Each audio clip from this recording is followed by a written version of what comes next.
Este é o clube de futebol que mais faturou no mundo inteiro. Mais de 1.000 milhões de euros por ano. O elenco avaliado a mais de 1.000 milhões de euros. Uma marca que vale sozinha mais de 9 milhões de euros.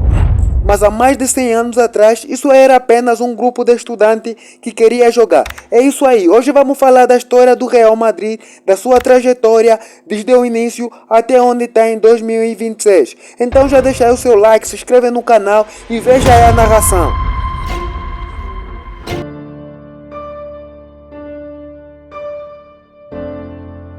A história começa em 1902, em Madrid. Um grupo de jovens que tinha estudado em universidades inglesas trouxe consigo as regras de um jogo novo, o futebol.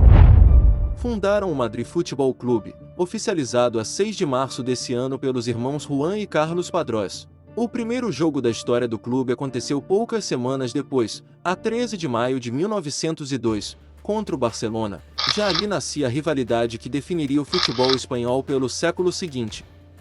O Madrid perdeu por 3-1. Nos primeiros anos, o clube não tinha estádio próprio, dependia de cotas de sócios e jogava em campos improvisados. Um detalhe pouco falado: 3 anos depois de um clube semelhante chamado Sky começar a ter sérios problemas para se manter financeiramente, os seus integrantes fundaram uma nova equipa, batizada de Sociedade Madrid, um dos embriões que viria a fundir-se na história do clube. Em 1920, o rei Afonso XIII concedeu ao clube o título de Real, numa altura em que já era o clube mais popular de Espanha. Nascia oficialmente o Real Madrid Futebol Clube, mas ser popular não significava, ainda, ser rico. Ao longo da década de 1920, o clube foi ganhando forma, abriu outras seções desportivas, cresceu em sócios, tornou-se referência em Madrid. Em 1929 foi um dos fundadores da La Liga, o campeonato espanhol. Mas a Guerra Civil Espanhola, entre 1936 e 1939, quase acabou com o clube. O antigo estádio de Chamartín ficou danificado, as receitas desapareceram, e entre 1930 e 1938 o clube chegou a perder o próprio título de Real, por causa da instauração da República em Espanha. Foi um período em que o Real Madrid, tal como praticamente todos os clubes espanhóis, funcionava no limite, sem patrocínios, sem televisão, dependente apenas de bilheteira e cotas de sócios, um modelo financeiro frágil que só mudaria décadas depois. A virada financeira e desportiva do Real Madrid tem um nome: Santiago Bernabéu.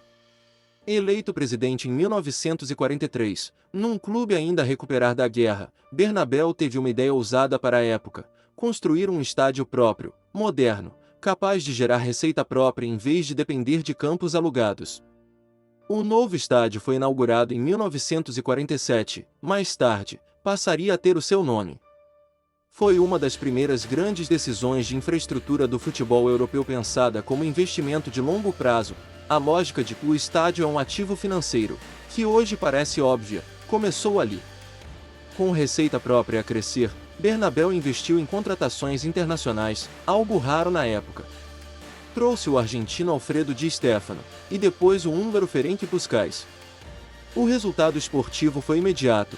Entre 1955 e 1960, o Real Madrid venceu 5 taças dos campeões europeus seguidas, recorde nunca repetido na história da competição, nem depois da criação da atual Champions League.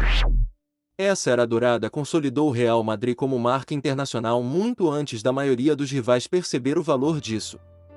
Foi também nessa base que, décadas mais tarde, em dezembro de 2000, a FIFA elegeria o clube como o melhor clube do século XX. Depois da morte de Bernabéu em 1978, o clube entrou num longo período de instabilidade. Esportivamente, teve momentos altos, como a geração conhecida como Quinta del Buitre nos anos 80, mas, financeiramente, os anos 90 foram difíceis para praticamente todo o futebol espanhol, incluindo o Real Madrid. Sem a receita bilionária da televisão que existe hoje, sem patrocínios globais, e com gastos crescentes em salários, vários clubes europeus, Real Madrid incluído, acumularam dívidas relevantes nessa década. O clube chegou a ter dificuldades reais de tesouraria no final dos anos 90. Foi este cenário de aperto financeiro que preparou o terreno para uma das decisões mais estudadas da história do futebol como negócio. Em 2000, Florentino Pérez, empresário do setor da construção, Venceu as eleições do clube com uma promessa ousada: pagar a cláusula de rescisão de Luís Figo, do rival Barcelona. Cumpriu, e assim nasceu a era dos Galácticos: Figo, Zidane, Ronaldo Nazário, Beckham, entre outros, todos contratados em sequência. Mas a parte menos falada dessa história é financeira, não esportiva. O clube estava com dívidas relevantes e um dos ativos mais valiosos que tinha era o terreno onde ficava a antiga cidade desportiva, em pleno centro de Madrid. Pérez negociou com a Câmara Municipal a requalificação daquele terreno para uso urbano, o que multiplicou o seu valor, e vendeu-o. Essa operação injetou centenas de milhões de euros nos cofres do clube e permitiu financiar, ao mesmo tempo, as contratações milionárias e o saneamento das contas. Foi, na prática, uma lição de gestão de ativos: transformar patrimônio imobiliário em capital para reinvestir no produto principal, o futebol, e na marca. O Real Madrid deixou de ser apenas um clube e passou a ser gerido, cada vez mais, como uma empresa global de entretenimento. Depois de um interregno, Florentino Pérez voltou à presidência em 2009 e repetiu a fórmula, desta vez em escala ainda maior. A contratação de Cristiano Ronaldo, por um valor recorde mundial na altura, foi o símbolo dessa segunda fase. Esportivamente, esta foi a década mais vitoriosa da era moderna do clube: 4 títulos da Champions League entre 2014 e 2018. Financeiramente, o Real Madrid consolidou-se como uma das marcas desportivas mais valiosas do planeta, com receitas de patrocínio, direitos de imagem e merchandising a crescerem lado a lado com os troféus. Foi também nesta fase que o clube começou a planear o próximo grande investimento em infraestrutura: a reconstrução completa do Santiago Bernabéu. A partir de 2019, o Real Madrid iniciou a reconstrução total do seu estádio, um projeto orçado em mais de 1.000 milhões de euros, financiado sobretudo através de um empréstimo bancário internacional. A aposta era clara: um estádio de última geração, com cobertura retrátil, relvado modular e capacidade de gerar receita todos os dias do ano, concertos, eventos corporativos, turismo, não apenas em dias de jogo. O resultado começou a aparecer nos números. Na temporada 2023-2024, o Real Madrid tornou-se o primeiro clube da história a ultrapassar 1.000 milhões de euros de receita anual, segundo a consultora Deloitte. Na temporada 2024-25, repetiu o feito e bateu novo recorde: 1,161 mil milhões de euros de receita, o maior faturamento anual já registrado por um clube de futebol, com um salto de 23% nas receitas comerciais. Em 2026, a Forbes voltou a eleger o Real Madrid como o clube de futebol mais valioso do mundo, avaliado em 9,5 mil milhões de dólares, o 5º ano consecutivo na liderança do ranking. O mais interessante é o modelo: ao contrário de Manchester City ou PSG, o Real Madrid não tem um único dono bilionário por trás.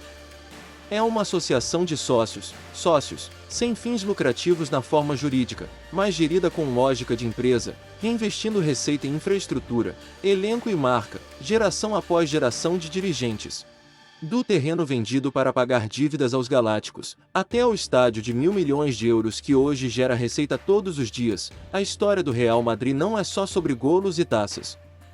É sobre um clube que, mais do que qualquer outro, entendeu cedo que ativos, infraestrutura e marca valem tanto quanto o resultado dentro de campo.